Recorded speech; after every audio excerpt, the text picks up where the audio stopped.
Realms Deep. The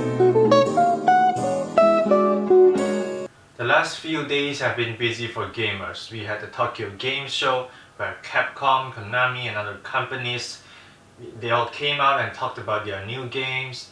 And then we had Realms Deep, which is what I'm talking about today. Realms Deep is a gaming showcase event hosted by 3D Realms, the original publisher of Shadow Warrior, Duke Nukem and other legendary FPS series. And let's talk about some of the bigger games first. Metal Hellsinger, Prodeus, Ultra Kill. These are some of the big games, and you know these games, I know these games, so I don't have to tell you, but if you don't know these games, please go get to know these games. And now let's talk about some of the smaller games that I think deserve your attention, especially if you're interested in first-person shooters. Do check out these games. Let's start with Agent 64. Agent 64 is the spiritual successor to GoldenEye and Nintendo 64 era first-person shooters. It controls very much like a console shooter instead of a PC shooter. And there's a big difference here. When you play the game, you'll know. The aiming in the game and the hit detection and the movement, they're all geared towards console play. Very much faithful to the controls in a Nintendo 64 game. And I played this game with mouse and keyboard and it's still controlled well, but it's a different control scheme that you might need to get used to. But once you get used to it, it's a lot of fun. And I also like the spy team as well. Not a lot of spy games nowadays, so it's good to have a spy game out. Next is Cultic. Cultic is a spiritual successor to Blood, and it's gory, it's dark, it's kind of horror inspired, and it's just a very fun game. It's easily one of the most anticipated games that I have on this list. It just controls well more than anything else. It's very responsive, it's smooth, and you really feel like a badass while you're controlling this character. And the movement in this game is very satisfying as well. Very fluid movement, you can slide around, you can dodge, you can jump, and you can also use the environments to your advantage, like there are objects in the environment that you can use to defeat opponents. And there's just a lot of really great stuff about this game. The map is also really big and interconnected. There's a lot of secrets to discover in the map, and the combat, especially the shotgun in this game, feels really good to control, very satisfying when you shoot an enemy in the face. And that's the most important thing about a first-person shooter. It has to be satisfying when you shoot somebody in the face. And number 3 is Hrot. Yes, Hrot. Hrot is the Soviet Union inspired first-person shooter, and like other Soviet inspired games like Stalker and Metro, it presents to you this very dry and just hopeless world where everything tries to kill you and nobody cares about you. It's a merciless and cruel world, and I love this game because of that. It really feels like you're trying to survive in this world where everything tries to kill you. If you like games like that where everything tries to kill you and you feel like you're trying to survive in this really wild kind of world, Hrot is exactly that. It's a very immersive world that I really like to explore. And next up is Fallen Aces. Fallen Aces is a noir turned into a first-person shooter. In a lot of ways, it's similar to Max Payne because they share a lot of the same influences. So if you have played Max Payne, you know what I'm talking about. It's really dark and dramatic and very cinematic and tells a good story with good characters, stuff that you don't usually associate with boomer shooters. But also, other than the amazing, superb art direction in this game, also it has a lot of stealth elements in there as well, and a lot of different ways you can tackle the combat in this game.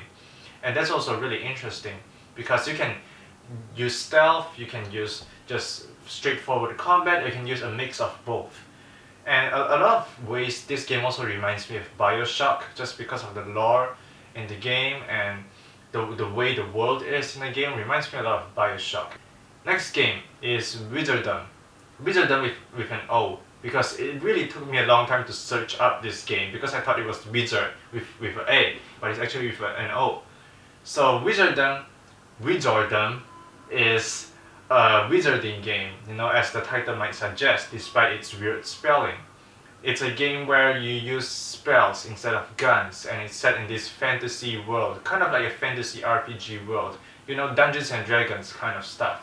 So if you like the aesthetic, please go play this game, okay? The aesthetic in this game is everything. I love how bright and colorful this world is. And this game also is going to support level editor when it releases. So I love level editor in games, you know, it keeps games so much more replayable. And level editors especially fit in a game like this, where the level design is very maze-like. Next game is Never Looted Dungeon. Never Looted Dungeon is an old school dungeon crawling game. It's a slow, methodical game where you explore dungeons and you avoid traps, you solve puzzles, and you try to find treasure. So if that's your kind of thing, you're gonna like this game. It's very old school and in the best kind of way. Although I think the walking speed in this game is a little bit slow, I would like to have walked a little bit faster in this game. But other than that, it's a really great game, and there's no other game like this out there. So it's a very unique kind of game, and you should definitely check this out if you like this sort of thing. Next up is Death Trash. Death Trash is a throwback to Fallout 1 and 2, those early Fallout games where it's still 2D and pre-Bethesda. Death Trash promises a lot of player freedom and RPG mechanics, and I played the demo and it delivers on all of that. You can really create your character however you want. There's a lot of stats that you can adjust, and you can really create the character of your dreams in this game. But more than anything else, it's the world. The world in this game is so good. It's this grotesque and disgusting, almost animalistic kind of world, and it's just a world that's very unique. I don't see this kind of world that much in games, and it's just a very unique world that I want to continue to explore in the full version. And next up is Fashion Police Squad. It's basically Doom with fashion. That's the best thing ever. Whoever thought of this idea is so creative. Like, how do they even come up with these ideas? Anyway, Fashion Police Squad is actually more than just a Doom clone. It isn't just a reskin of Doom using fashion items. It isn't just that. It also has unique mechanics that have to do with fashion. For example, specific enemies can only be defeated by specific weapons. You have to look at their fashion. You have to evaluate. So for example, one of the enemies, maybe the color coordination is wrong. Maybe the pants are too big. And you have to evaluate the fashion and use the appropriate weapon. There are only specific weapons you can use on specific enemies, and you have to swap your weapon a lot in this game. Makes it very unique. Next up is Only Lead Can Stop Us. Stop them. I don't know why I said stop us. This is a Wolfenstein 3D spiritual successor, and it borrows a lot of the same things that people loved about Wolfenstein 3D. The war setting and the armies, the whole military setting of the game, as well as the fact that the game has no vertical scrolling. You can only look left and right, you can look up and down. It's a very old school game. It's probably the most old school game in this whole list, and that's exactly why I like it, how faithful it is to these old school games while still being very playable in a modern sense.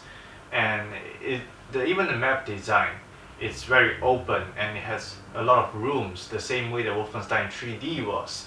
And it's just something I like about these old games is how the aiming works in these games. You just have to click in a general direction and then the enemy will die. Even if the enemy is super far away, you just see a small pixel and you click on that pixel and then that pixel dies. So those are some of the games that you should definitely check out, and you should just check out their store page or just play their demos.